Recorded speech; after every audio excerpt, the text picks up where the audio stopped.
a este coloquio, primer coloquio que en la visita que nos hace don José Carlos Martín de la Hoz en este año 2020. Desde hace 3 años, bueno, con la pandemia se interrumpió estos eventos que el Patronato para la Causa de los Santos había venido realizando año con año, y bueno, hoy iniciamos estas actividades aquí en Tegucigalpa con este coloquio que don José Carlos Martín de la Hoz nos tiene preparado. Antes de presentar, pues quiero recordar quién es el Patronato para las Causas de los Santos. Pues es un grupo de profesionales que estamos convencidos que el mensaje del Opus Dei es camino de santificación en el trabajo profesional y en el cumplimiento de los deberes ordinarios del cristiano, sirviendo con alegría a la Iglesia, al Papa y a todas las almas. Pensamos que la manera más sencilla de comprender y vivir este mensaje es a través de los modelos de vida de San José María y de todos los miembros del Opus Dei cuyas causas de canonización están abiertas. Nuestro objetivo es fomentar la devoción a San José María y de todos estos miembros de la obra que están sus causas de canonización abiertas. Tenemos como misión, nuestro deseo, es que muchos hondureños y hondureñas los conozcan y tengan un trato de amistad con ellos, que los lleve a una unión con Dios y así encontrar sentido y felicidad en su vida cotidiana. Ese es el Patronato para las Causas de los Santos. Y ahora, pues sin más preámbulo, les voy a presentar una breve presentación de don José Carlos Martín de la Hoz. Él es doctor en Historia de la Teología por la Universidad de Navarra, fundador de la Academia de Historia Eclesiástica en Sevilla y Valencia, miembro de la Academia de Historia Eclesiástica, profesor del Máster de Causa de los Santos de la Congregación de las Causas de los Santos en Madrid, y es director de la Oficina de las Causas del Opus Dei en España. En este primer coloquio nos hablaremos sobre el Beato Álvaro del Portillo, un catecismo abierto. Para los que no conozcan a don Álvaro del Portillo, pues fue un hombre fiel y un trabajador incansable al servicio de la Iglesia. En 1935, mientras estudiaba ingeniería, se incorporó al Opus Dei. En 1944 recibió la ordenación sacerdotal. Fue colaborador estrecho de San José María y se convirtió en su primer sucesor al frente del Opus Dei. Recibió numerosos encargos de la Santa Sede, especialmente en el Concilio Vaticano II. En 1991 recibió la ordenación episcopal, fue beatificado el 27 de septiembre de 2014 y su fiesta se celebra el 12 de mayo. Con ustedes, pues, don José Carlos Martín de la Hoz. Muy bien.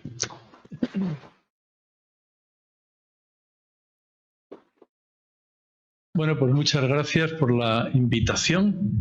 Y bueno, en realidad, yo todos los años en enero me dedico a hacer un resumen de todo lo que hemos hecho en las causas de los santos en España y desde España en otros lugares. Y, por ejemplo, anotaremos el año que viene la visita a Tegucigalpa, ¿no? Y una vez que haces el resumen, cuántas hojas informativas hemos imprimido, cuántas estampas, cuántos vídeos hemos hecho, cuántas conferencias hemos pronunciado, cuántos favores hemos recibido de cada una de las causas. Una vez que todo ese material está ordenado, clasificado, pues lo enviamos al prelado del Opus Dei para que vea en fin, lo que estamos haciendo, por si quiere sugerirnos alguna nueva línea de actuación, alguna idea, ¿no? La idea, bueno, este año normalmente el padre suele contestar con algunas sugerencias. Por ejemplo, esas hojas informativas nos están quedando muy anticuadas. Como se dice en España, esa estampa es casposa, o sea, se ha quedado envejecida porque los vídeos, las estampas, las hojas, todo queda envejecido al poco tiempo, ¿no? Los ritmos de la sociedad actual requieren nuevas presentaciones, agilidad, etcétera, ¿no? Bueno, entonces normalmente siempre dicen algo y este año lo que dijeron fue que el director de la oficina fuera a pasar unos días en Roma, lo cual está bastante bien. Es una nueva manera de animarte a viajar a Roma. y allí pasé unos días maravillosos con el padre. Además no había mascarilla, con lo cual había libertad. Y bueno, entonces lo que aprendí en ese viaje es lo que os voy a contar. Simplemente lo vamos a aplicar a don Álvaro, como podemos aplicarlo en los siguientes días a otros, pero la sustancia, lo digo por si alguno ya no lo vuelvo a ver en este viaje a Tegucigalpa, por lo menos que se quede con la sustancia, ¿no? La sustancia del mensaje es lo que el padre me dijo en aquellos días, porque ¿qué os voy a decir? Pues lo mejor es que os diga lo que me dijo el padre, ¿no? Y ya está, y acabamos antes y todos están contentos, ¿no? Porque el padre es el que tiene la gracia de Dios y la gracia de Estado, ¿no? Por eso lo que yo diga puede ser interesante, pero lo que diga el padre, eso sí que es de verdad interesante, ¿no? Bueno, entonces el padre me dijo una cosa muy sencilla, me dijo, dile a mis hijas y a mis hijos, que es lo que voy a hacer hoy, dile a mis hijas y a mis hijos que sean humildes.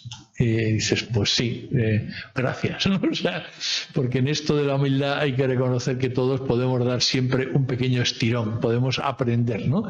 Sobre todo de la llamada humildad práctica, ¿no? ¿Y por qué humildad? Pues muy fácil, porque como todos los que estamos aquí hemos superado una pandemia, ¿no? Pues podemos creernos que somos capaces de algo, ¿no? Hombre, hemos sobrevivido a la pandemia por la gracia de Dios, ¿no? Pero bueno, es verdad que nos ha hecho muy fuertes, nos ha hecho rocosos, ¿no? Y también nos ha hecho un poquito desconfiados, ¿no? Por eso creo que nos viene muy bien que aprendamos la lección de pedir ayuda para todo, hasta para peinarse, el que pueda peinarse, ¿no? Yo ya no me peino, sino que me echo agua, ¿no? Pero un poco lo demás. Pedir ayuda para las cosas más sencillas, para rezar, para trabajar, para tener buen carácter, para ser paciente, pedir ayuda pues para que llegue el bus, que llegue el tren, que llegue el avión, que las cosas marchen, que aguante con paciencia los defectos del prójimo, que no me deje abatir ante la dificultad o ante el cansancio, ¿no? Pedir ayuda para todo. Incluso yo os animaría a que hoy escojáis un modelo entre los, por ejemplo, el del Beato Álvaro o el doctor Cofiño, lo que queráis, y os enseñaría a pedir, ¿no? Porque lo primero que hay que hacer es pedir con constancia, ¿no? No andéis cambiando de intercesor, ¿no? Como, por ejemplo, hay una familia en Vallecas, en Madrid, muy graciosa, que a Isidoro Zorzano le llaman el caracol, porque dicen que concede todos los favores, pero muy lentamente, ¿no? Bueno, entonces no hay que cambiar de santo. Cuando le pedáis algo y veáis que no responde, no empecéis a cambiar de santo. Porque los santos lo que hacen es hacerse de rogar, que es muy propio de la visión divina, ¿no? El que está engolfado en la visión beatífica ha aprendido que lo más importante es pedir con fe. Por eso normalmente suelen hacerse de rogar un poquito, hay que insistir. Pero mientras estéis insistiendo no caigáis en la tentación de cambiar de santo, porque entonces seréis saltimbanquis de la santidad, ¿no? Y entonces no os harán ni caso, porque considerarán que sois inconstantes, ¿no? Si sois inconstantes es que os falta sentido sobrenatural, os falta humildad. Por eso ya os han concedido la primera gracia, que es la de decir, no te la doy para que insistas, ¿no? Ahora que acabo de redactar una biografía del doctor Cofiño, que he escrito en estos días atrás, una de las cosas más divertidas que he aprendido es que doña Clemencia, que así se llamaba su santa esposa, que puso a Ernesto Cofiño en su sitio y le ayudó a ser santo, porque detrás de Cofiño lo que estaba doña Clemencia. Si no llega a estar doña Clemencia, creo que Cofiño nunca hubiera llegado a la santidad ni a nada. Pero bueno, es gracioso que doña Clemencia conoció a don Ernesto Cofiño un día en una farmacia. Simplemente Cofiño llegaba de Europa absolutamente imbuido en la mentalidad racionalista francesa y en el desarrollo de la medicina, y estaba metido en la ciencia y embriagado en la ciencia y no hacía más que trabajar. Y de repente se encontró con Clemencia en una farmacia. Y claro, quedó encandilado, quedó absolutamente enamorado de Clemencia.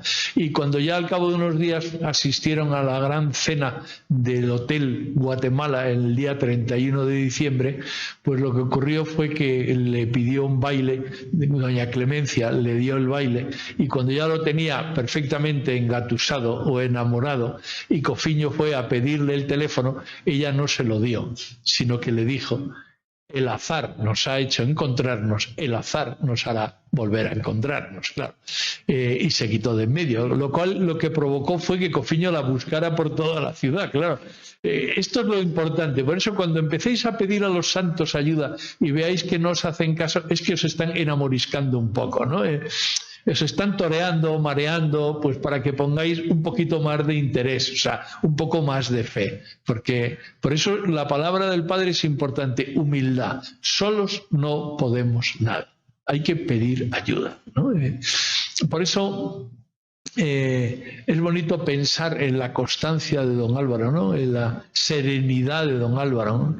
Todos los santos, cuando uno va a hacerles un proceso de canonización, hay que, para que os hagáis una idea, un proceso de canonización pueden ser 30.000 folios, 30 cajas de 1.000 folios. Y claro, es inhumano llevar 30.000 folios a Roma, por eso se le encarga a una empresa DHL o a una de ellas, ¿no? De esas. Y uno va con el sobre de las letras, eso sí que lo llevas tú. Un sobre que contiene la carta del obispo, la carta del juez y la carta del promotor, que dicen que el proceso se ha hecho conforme a derecho, ¿no? Eso sí que hay que llevarlo en mano. Lo otro lo lleva DHL o cualquier empresa, y uno entra en una enorme sala más grande que esta, llena de armarios y de cajas, porque cuando uno hace un proceso de canonización piensa que es el proceso, o sea, piensa que no hay más procesos en la Iglesia que el mío. Cuando llegas a una habitación más grande que esta, llena de armarios y de procesos, y te dice el San Pietrini o el conserje, te dice: en aquel hueco que hay allí ponga usted las cajas, porque a mí me duele la espalda, ¿no? Entonces tú vas y colocas tus 30 cajas pensando cuándo le llegará a mi proceso, ¿no? Entras en lo que llaman la nirvana espiritual, que es: nunca se sabe cuándo van a estudiar lo tuyo, ¿no? Porque hay tanto que hacer, ¿no? Bueno, pero es muy interesante porque en ese qué hacer de convertir los 30.000 folios en 250, que es lo que te piden en la congregación, que hagas un resumen llamado Positio de 250 páginas. Claro, ¿cómo se pasa de 30.000 folios a 250 páginas?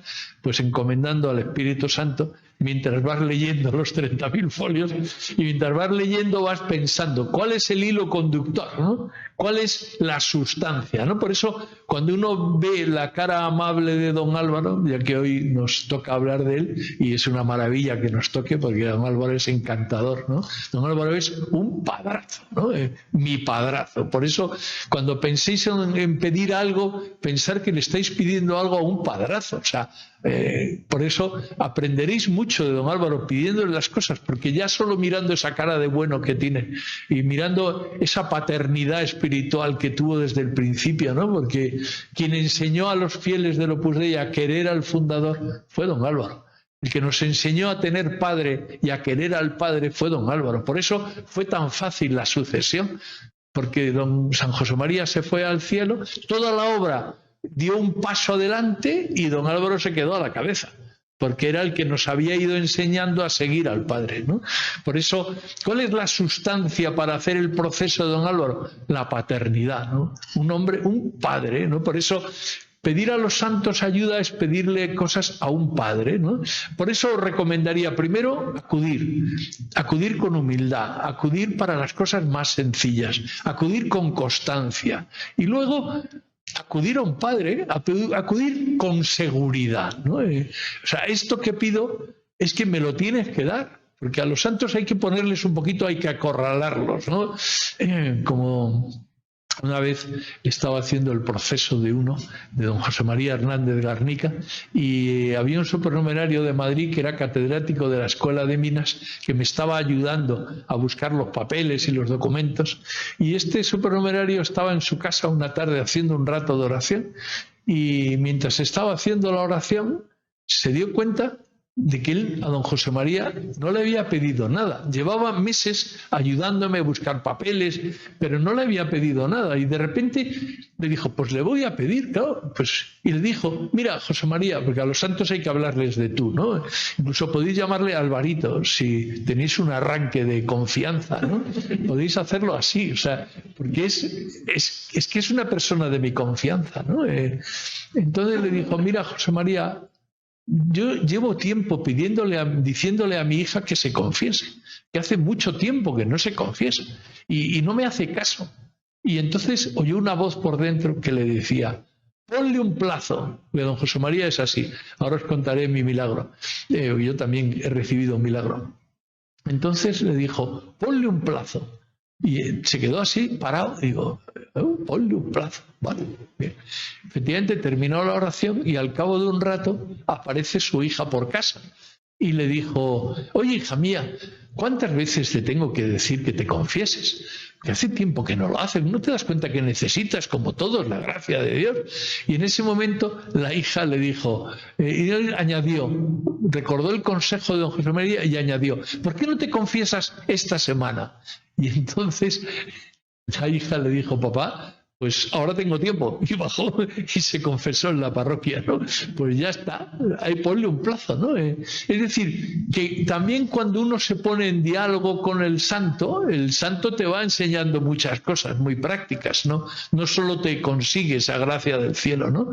Por ejemplo, a mí, una de las anécdotas que más me gustan de don Álvaro, en que veo reflejada esa paternidad y esa manera tan maravillosa de acogernos, de querernos, de sentirte con tu padre en confianza, ¿no? Pues era un curso de retiro, unos ejercicios espirituales que tuvieron lugar en una ciudad que se llama La Coruña, que es en Galicia, ahí arriba, en el noroeste. Y era un curso de retiro peculiar porque era dirigido a todos los jóvenes y jóvenes de Acción Católica de la ciudad de La Coruña. Esto era en el año 45, después de que don Álvaro se había ordenado. San José María, que recibía muchas peticiones de obispos para dar retiros espirituales a sacerdotes, a Acción Católica, etcétera, pues lo que pasa es que San José María empezó a repartir juego entre los sacerdotes de la obra recién ordenados, ¿no?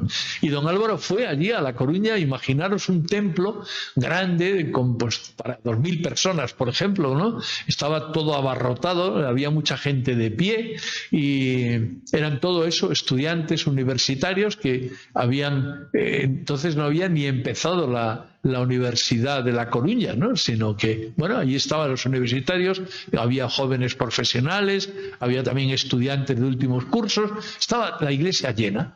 Y don Álvaro estaba con una mesita, una lamparita, y estaba predicando como predicaba don Álvaro, que predicaba con la naturalidad del amor, hacía oración en voz alta, ¿no? Era muy ingeniero y su oración también era muy de ingeniero porque todo era con presupuestos, ¿no? Todo tac, tac, tac, todo con pasitos ordenados, ¿no? Él era una mente de ingeniero y siempre decía, a más dificultades, más gracia de Dios. Parecía como una fórmula matemática, ¿no?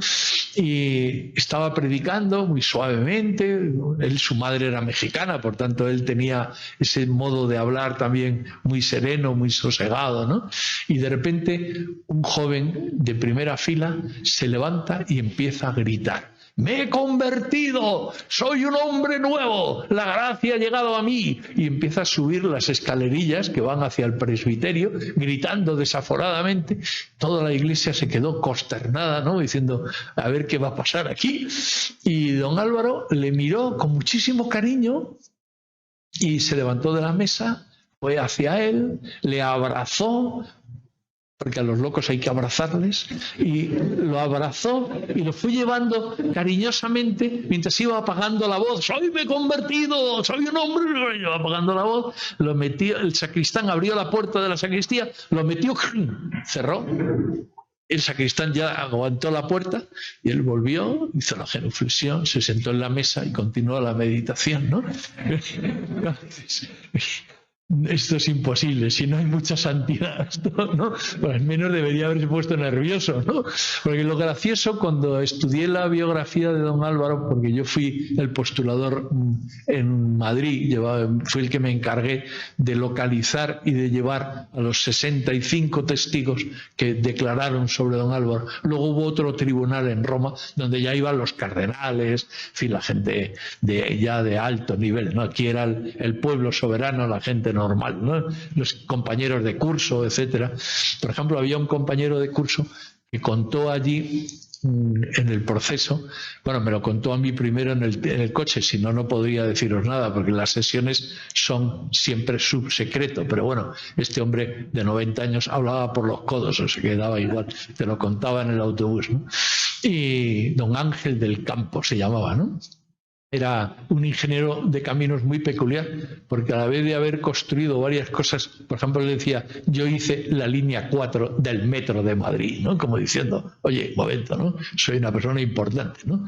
Ángel de Campo, luego a la vez era el secretario de la Academia de Bellas Artes, porque era un gran artista, se dedicaba a moldear, ¿no?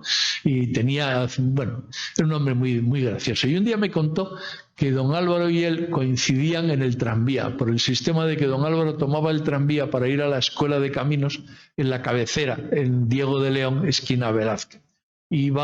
Bajaba el tranvía por una cuestecilla que hay, y cuando llegaba a la altura de la calle Claudio Coello, a la altura de Juan Bravo, bajaba un poquito y en ese momento tenía que frenar porque ya iba muy deprisa, entonces el tranvía frenaba y el pescante, que se llamaba, que estaba abierto, no tenía cierre, ahí estaba don Álvaro y veía a Ángel, y entonces aprovechaba el frenazo y Ángel saltaba y don Álvaro lo agarraba. Y entonces de esa manera se colaba y no tenía que pagar el tranvía. Entonces lo agarraba y ya iban juntos. Y cuando el tranvía terminaba en la Puerta de Alcalá y había que ir caminando por la calle Alfonso XIII hasta la antigua Escuela de Caminos. Iban charlando y me decía, ¿sabes lo que me contaba? Digo, no, pues me contaba los trucos para probar. Que don Álvaro era muy listo y se sabía todo, pero también se sabía los trucos que había que hacer para sacar matrícula, ¿no? O para aprobar una asignatura que le gustaba al profesor, ¿no? Es decir, que don Álvaro era muy bueno, pero no era tonto. O sea, quiero decir que eso también es bueno saberlo, ¿no?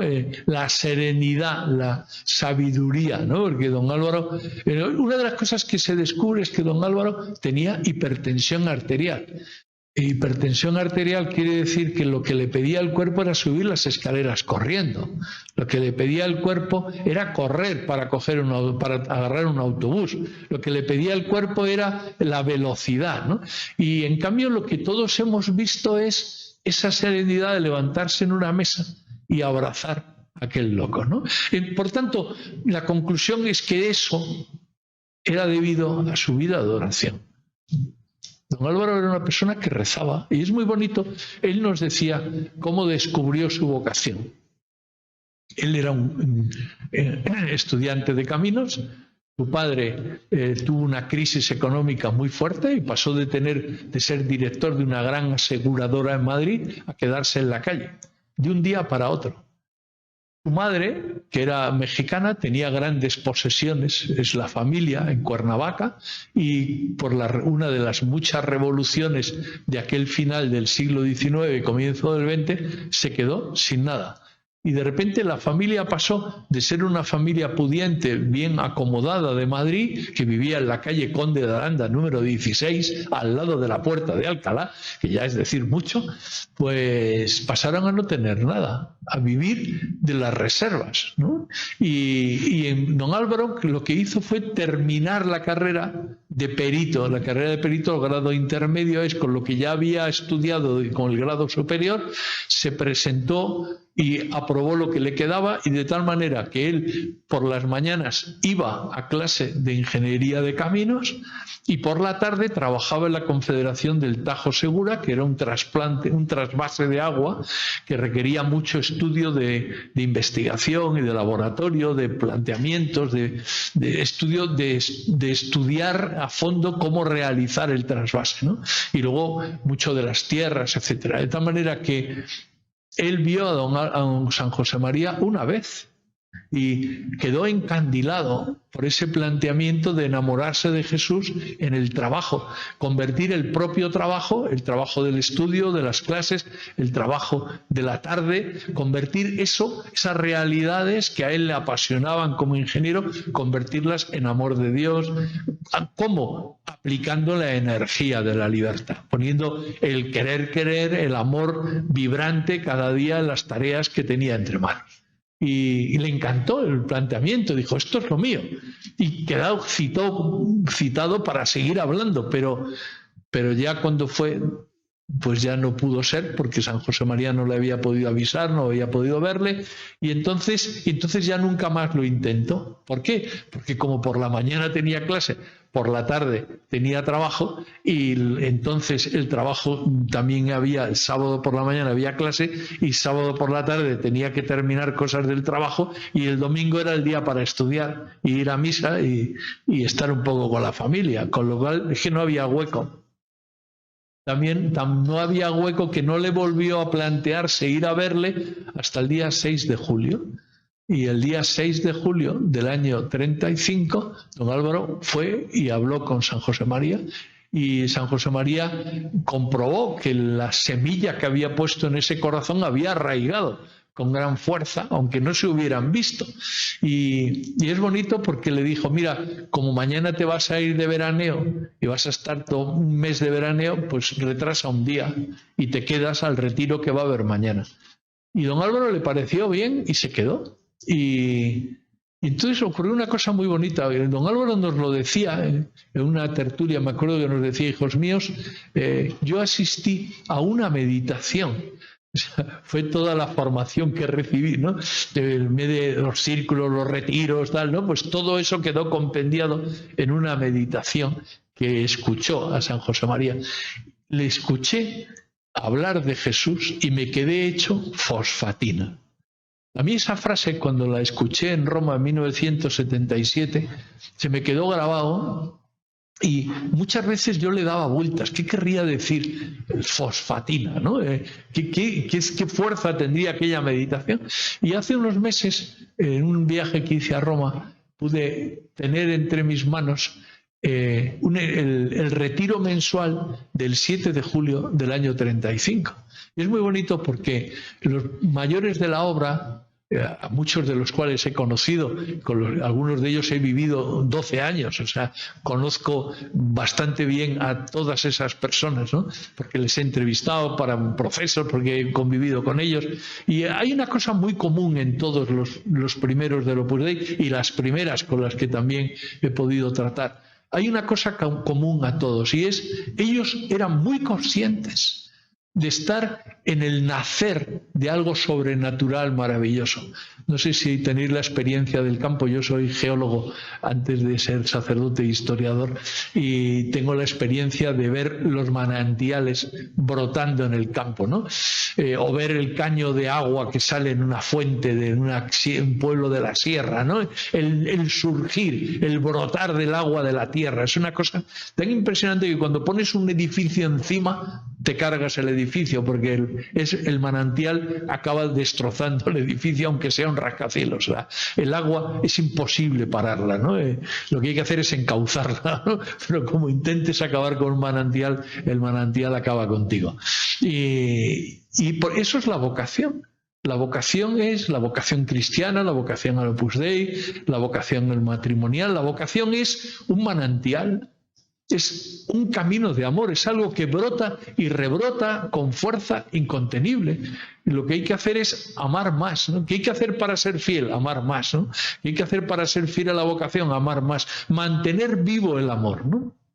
Por eso los primeros de la obra tenían tan claro la importancia de la libertad, de aplicar la libertad constantemente, la energía de la libertad para amar, ¿no? Para ser fieles, ¿no?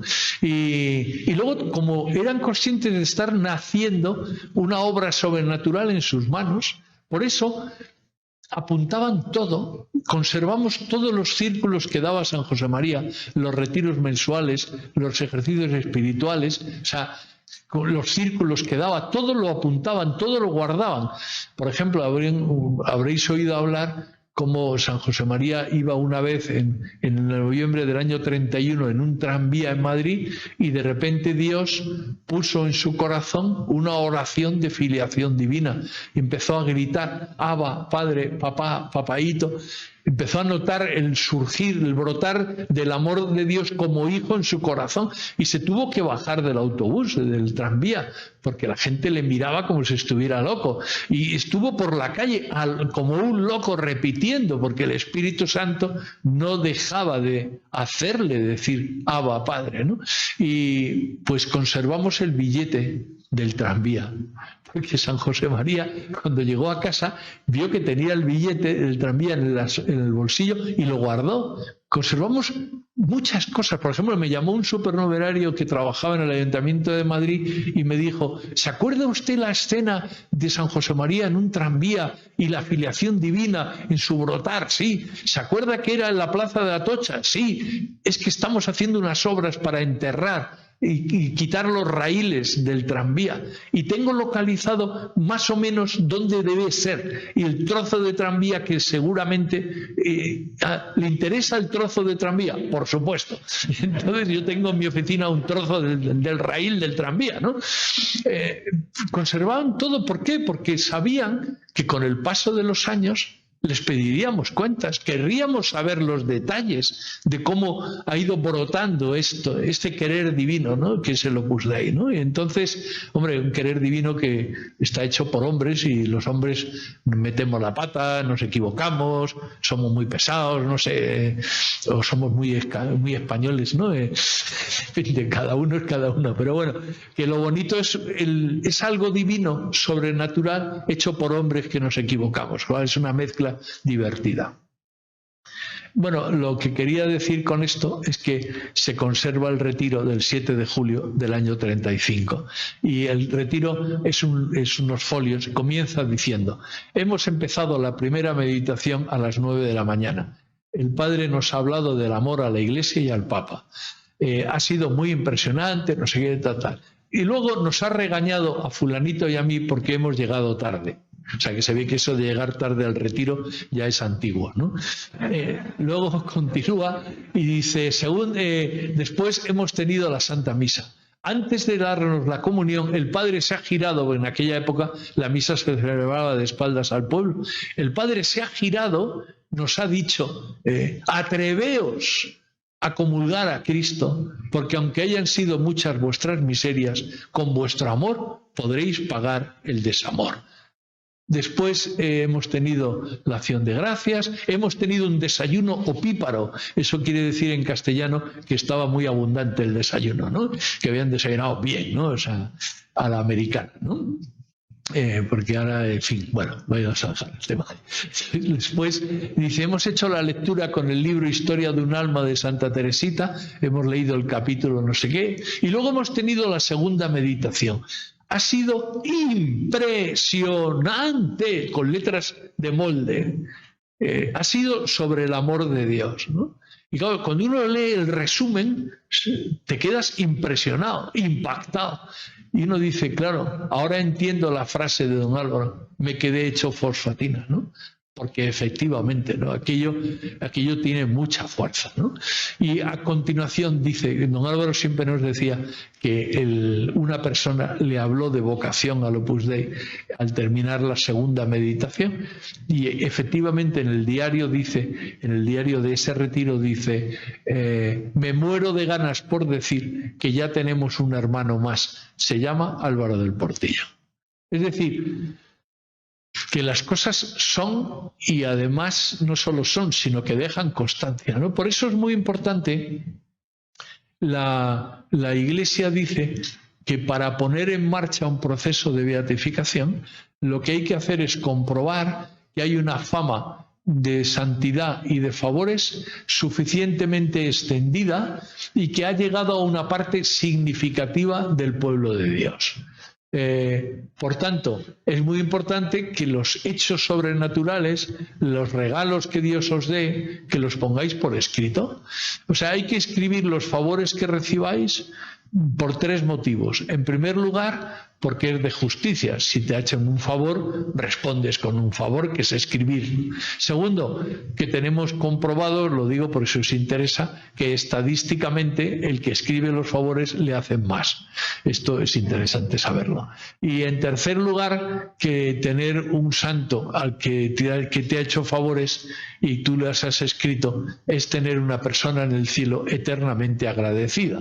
Lo cual, lo digo porque el día que os muráis y lleguéis al cielo, pues ahí os saldrán al encuentro, ¿no? Los que hayáis pedido a vuestros santos de confianza vendrán a saludar, porque ya habéis alcanzado, que es lo bonito de acudir a los santos, se llega a un nivel de connaturalidad, de complicidad, ¿no?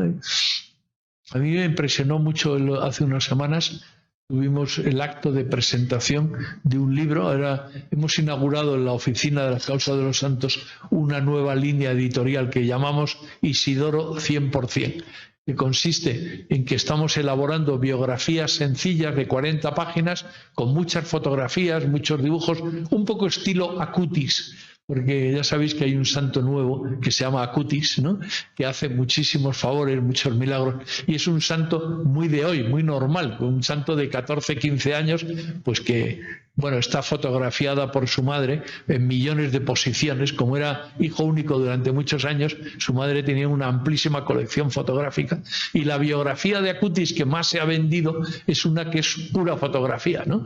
Y es muy gracioso ver cómo se va expresando la santidad en una manera tan normal, verle normal y verle rezar o verle trabajar o verle hacer el deporte, ¿no? Y de hecho, cuando se abrió la urna y estaba incorrupto, pues ahora se ha dejado la urna abierta, abierta con un cristal, y él está como si viniera de hacer esto que hacen los chavales jóvenes con las patinetes y, ¿no?, las tablas esas, ¿no? Bueno, pues ese es Acutis. Entonces, si ahora lo que se lleva es fotografía, pues hagamos semblanzas, pues breves y con mucha fotografía, para que podamos entender, para que podamos quedarnos prendados de los santos, como don Álvaro, pero a través de la fotografía, ¿no? De tal manera que nos animemos a pedirle, ¿no? A los santos se accede de dos maneras: simplemente porque alguien, me acuerdo que decía un gallego muy divertido de Betanzos, que cuando iba por la calle se encontraba con un amigo que empezaba a desahogarse y a contarles los problemas de la vida. Él sacaba una estampa de San José María del bolsillo y le decía: toma, reza que pasan cosas. Es muy interesante eso. Rezarle a don Álvaro, rezarle a Cofiño, rezarle a quien queráis, y comprobaréis que pasan cosas. Y lo que hace falta es que esas cosas que pasen las escribáis, ¿no? Y luego se lo contéis a vuestros amigos, porque el bien de suyo es difusivo. Y entonces, al cabo del tiempo, pues podremos explicarle a la Iglesia que esa persona que está en proceso de canonización, su proceso está vivo, es real, pasan muchas cosas en el mundo entero, ¿no? Hay mucha gente que hoy sigue pidiendo y sigue escribiendo. Eso es lo que hace que un proceso no se duerma, que un proceso no muera, que cuando luego los miembros de la congregación tienen que estudiar el resumen de la Positio, las famosas 250 páginas, claro, imaginaros pues un señor mayor, con barba, vestido de capuchino, que se sienta y tiene que leer 15 positios al mes y dar juicio sobre 15. Claro, es que puede ser un poco aburrido leer una y luego leer otra, ¿no? Pues esta monjita y aquella otra, ¿no? Porque gracias a Dios hay muchos ejemplos de santidad en todo, en la vida corriente, en la vida religiosa. Pero claro, cuando ya uno ha leído varias, pues al final te suenan todas un poco parecido. Y puedes como aburrirte mientras lo lees, ¿no? En cambio, si al lado hay un dossier con favores, ¿no?, divertidos. Por ejemplo, hace unas semanas en Madrid, en un Vallecas, una familia estaba de rodillas delante de una lavadora padre, madre y los 3 hijos. Y empezaron a gritar: ¡Dora! Dora del Hoyo es la primera numeraria auxiliar del Opus Dei, está en proceso de canonización, y la familia vallecana, que era muy devota de Dora, de rodillas gritaban: ¡Dora, la lavadora! ¡Dora, la lavadora! ¡Dora, la lavadora! Y a la tercera la lavadora se puso en marcha. Claro, cuando vino el técnico dijo que esa lavadora no podía funcionar. Pero claro, eso es lo interesante de las cosas, ¿no? O sea, que funciona y nos viene muy bien, porque ese pequeño racionalista que todos llevamos dentro, cuando oye Dora la lavadora, dice: bueno, habría que estudiar eso porque puede ser que no. Pero es interesante darle en la cabeza al racionalista, ¿no? Por eso es interesante que sepáis que el Papa Juan Pablo II es el pontífice que más santos y beatos ha hecho en toda la historia de la Iglesia. O interpretado de otra manera, se podría decir: durante el pontificado de Juan Pablo II, el Espíritu Santo suscitó tantos milagros en la Iglesia que Juan Pablo II pudo beatificar y canonizar más santos que en toda la historia de la Iglesia. Lo cual, ¿qué quiere decir? Pues muy sencillo: el siglo XX ha sido el siglo más racionalista de la historia, y el Espíritu Santo quiso compensarlo haciendo más milagros que nunca. Muchas gracias.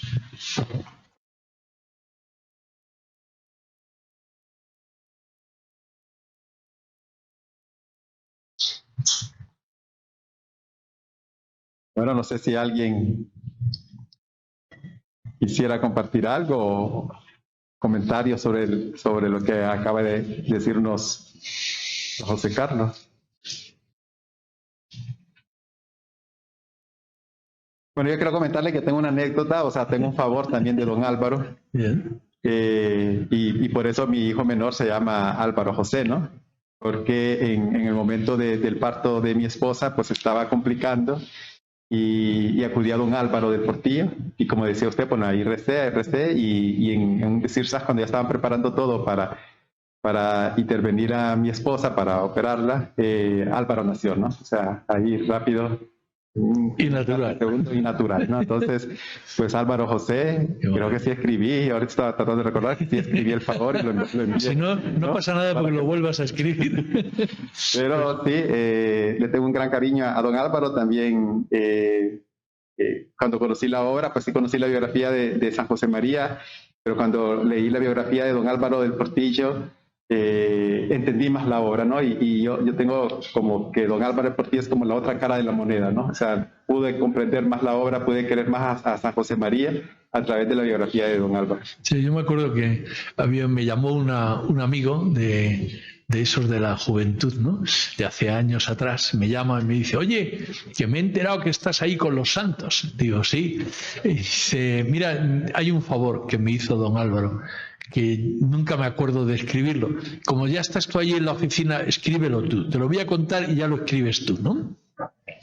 Y el favor tenía su miga, porque él me decía que el 23 de marzo de 1994, se acordaba con mucha precisión, eran las 4 de la mañana y él volvía, él es ingeniero agrónomo, venía de trabajar en unas fincas en el campo, en Extremadura, en un lugar llamado Cáceres, ¿no?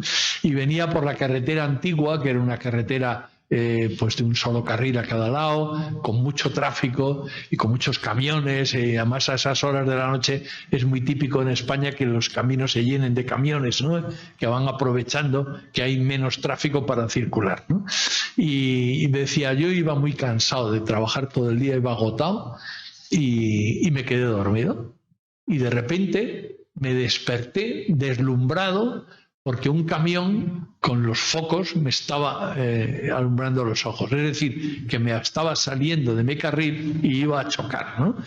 Y en ese momento, al quedar deslumbrado, me quedé bloqueado y escuché la voz suave y cariñosa de don Álvaro, inolvidable, que me dijo: tienes sitio a la derecha. Y entonces pegué un volantazo y pasé rozando, ¿no? Y me quedó un impacto tan grande, una una ansiedad tan fuerte de haber estado a punto de matarme que me tuve que arrimar al arcén y parar el coche, y estuve un rato sosegándome, y ya cuando cogí un poquito de fuerza y de serenidad, pues volví a arrancar y vi que había un rest stop en la carretera. Me paré a tomar un café bien cargado, y cuando entré me estaban preparando el café con algo para comer, escuché la radio que estaba ahí encendida, y el primer matinal de la radio, el primer anuncio de noticias, la primera noticia con la que arrancó fue: esta madrugada a las 4 de la mañana ha fallecido en Roma Álvaro del Portillo. Claro, lo impresionante eso es lo que digo, que era un padrazo, porque según se fue a Roma, según se fue hacia el cielo, ¿no? Mientras iba subiendo, le dice a este: tira a la derecha, ¿no? O sea que eso es lo bueno de los santos, que están engolfados en la visión beatífica, pero a la vez tienen el don de la ubicuidad, y entonces pueden estar en varios sitios a la vez. Pero bueno, ya que hemos salido antes el título de la conferencia de un catecismo vivo, pues voy a aprovechar para decir qué quiere decir esa expresión de catecismo vivo. Significa que me pidieron hace unos años, cuando fue la beatificación, me pidieron en la Facultad de Teología de la Universidad de San Dámaso, que es la universidad pontificia que puso en marcha el Papa Benedicto XVI en Madrid con el impulso del cardenal Rouco. Es una universidad en la que estudian muchos sacerdotes, una universidad eclesiástica. Vienen muchos sacerdotes de América, muchos sacerdotes de África, y hacen allí sus estudios teológicos, primer ciclo, segundo ciclo, y luego allí, pues cuando son sacerdotes ya ordenados, pues trabajan en una parroquia, ayudan, y es un instrumento de formación maravilloso, ¿no? Pues me pidieron en la Facultad de Teología que en el departamento de catequética, de catequesis, ¿no? Me dijeron que explicara en qué consistía la catequesis de don Álvaro, cómo don Álvaro explicaba la fe, ¿no? Y me documenté, estuve estudiando muy a fondo toda la cuestión, y al final el resumen de la conferencia que di y del artículo que se publicó en la revista, y es una frase que don Álvaro decía en su carta de 1982. Decía que cada uno de nosotros debíamos ser un catecismo vivo, es decir, que cada uno de nosotros debíamos explicar quién es Jesús y lo maravillosa de la doctrina de Jesús con nuestra propia vida, con nuestra sonrisa, con nuestro buen humor, con nuestra capacidad de hacer feliz a los que nos rodean. Hemos venido a este grupo de ingenieros. ¡Viva! Hablo de cómo la mentalidad de don Álvaro, que se dice muy ingeniero, tal vez no ayuda. Sí, yo creo que es muy bonito porque, claro, cuando uno tiene mentalidad de ingeniero es que eso no se pierde, ¿no? A más dificultades, más gracia de Dios, ¿no? Decía, por ejemplo, decía un día en una tertulia, nos decía, el apostolado de un centro de la obra es la suma del apostolado personal de cada uno de los que están allí multiplicado por la gracia de Dios, ¿no? Por ejemplo, ¿no? Eran fórmulas, que era como esos fórmulas, ¿no? Que uno iba aprendiendo y que luego te ayudaban a funcionar, a organizar las cosas, ¿no? Era muy ordenado, de tal manera que efectivamente podía sacarle mucho partido al tiempo, porque eso en ese sentido invitó a San José María. De San José María y de don Álvaro existen las dos mejores semblanzas que hay, las escribió la misma persona, un periodista de Madrid, que ahora ya es una persona ya un poquito mayor, pero que durante años ha sido una persona de una gran frescura, de una gran agilidad mental, ¿no? De esas personas inteligentísimas, ¿no? Puso en marcha una cosa que se llama Hace Prensa, que ahora podéis acceder a ello por internet, y que vale la pena meterse en ese venero, porque ahí tenéis luces para los grandes problemas del mundo que nos rodea, ¿no? pues él fundó Hace Prensa y ha sido hasta hace muy poco el alma de Hace Prensa, el que pensaba los artículos, el que decía sobre qué había que investigar, porque él siempre ha ido como adelantado a los tiempos, ¿no? Siempre iba por delante de lo que estaba pasando, ¿no? Y él era muy madrileño y como don Álvaro y les gustaba mucho hablar. Ese Salvador Bernal, que se llama este periodista, y don Álvaro, cuando se encontraban en Madrid, porque fue muchos años uno de los directores del Opus Dei regionales de España, y a él le gustaba mucho hablar con don Álvaro sobre Madrid, ¿no? Y del madrileñismo, el catolicismo, todo eso, ¿no? Que aunque don Álvaro fuera ingeniero, pero también era, bueno, le gustaba mucho las cosas castizas, las cosas muy del pueblo, ¿no? Entonces, Salva Bernal escribió dos semblanzas, una de San José María y otra de don Álvaro. Y es muy gracioso porque don Álvaro durante 5 veranos estuvo en una casa que había en Asturias y Salva Bernal iba ahí a estar en el equipo que estaba con él todo el verano. Y aprovechaban el verano, se iban de Roma para estar en un lugar más fresco como es Asturias, donde hay más aire, donde había mar, donde había lugares muy bonitos para que descansara don Álvaro, pero a la vez tenían un trabajo que realizar, que era todo lo que era ordenar los recuerdos sobre San José María, preparar el proceso de beatificación y de canonización de San José María.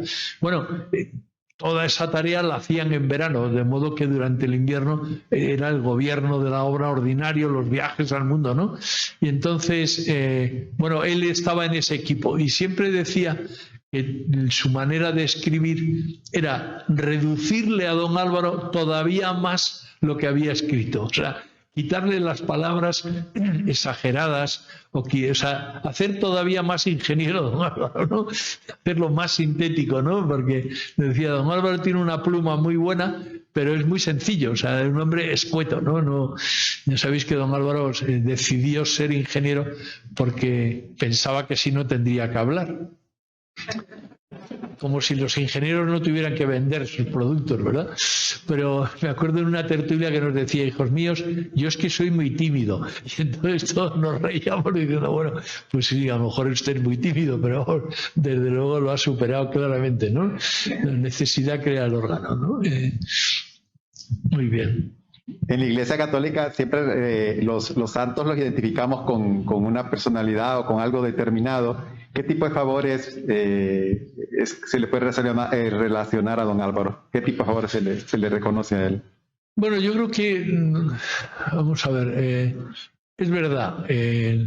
Por ejemplo, pues don Álvaro o Isidoro Zorzano, pues siempre serán, o Tony Weiss, el suizo, pues siempre serán pues los patronos favoritos para los ingenieros, para la gente, ¿no? O la gente acude a ellos cuando el ordenador se estropea, que es una cosa muy habitual en los que no somos ingenieros, que no sabes por qué le das a la tecla equivocada y acabas cargándote las cosas, ¿no? Pero bueno, es verdad que ese tipo de cosas pues son como muy propias de ellos, ¿no? Yo creo que en don Álvaro, yo lo que he visto por todos los favores que he leído es mucho eso, el agobio, situaciones de tensión, cuestiones que quitan la paz. O sea, me parece que don Álvaro se ha ido especializando en un hombre de paz, que tenía paz y contagiaba paz. O sea, eso sí que lo tengo muy comprobado, ¿no? Como un hombre que devuelve la paz, en situaciones a veces muy difíciles. Por eso, por ejemplo, teníamos un favor que no al final... Bueno, yo he estudiado 60 posibles milagros, ¿no? Lo digo para que no penséis que estamos ociosos, que no estamos haciendo nada por don Álvaro, ¿no? O sea, hemos estudiado 60 posibles milagros. Lo que pasa es que como San José María tardó un tiempo en canonizarse, pues ya se ve que hay que esperar un poco entre la beatificación y la canonización. Pero, desde luego, si queréis un consejo, acudir a don Álvaro y a Guadalupe. ¿Por qué? Pues porque ningún beato quiere quedarse en beato. Por eso es evidente que el Señor tiene como más cariño a los beatos para sacarles de una situación tan incómoda como llamarse beato, ¿no? Y pasar a la santidad, que ya es una cosa más espléndida, ¿no? Más de devoción universal. Pero bueno, podíamos decir que don Álvaro hace muchos favores. Entonces, por ejemplo, hay un favor de este tipo de sosiego, que me acuerdo que llegó de Palma de Mallorca, que es unas islas afortunadas que se llaman, ¿no?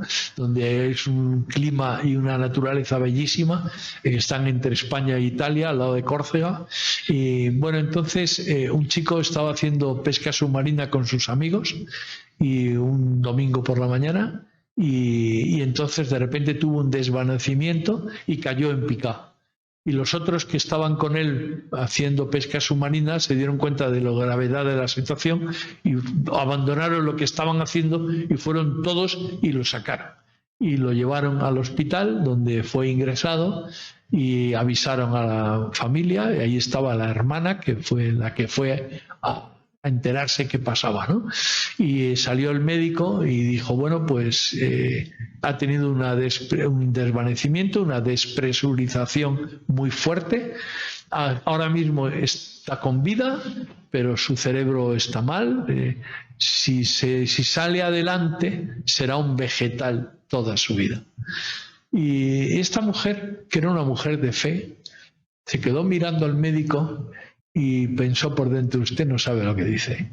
Y entonces se fue a la capilla, sacó su estampa de don Álvaro y le dijo, no me voy a ir de aquí hasta que no lo cures.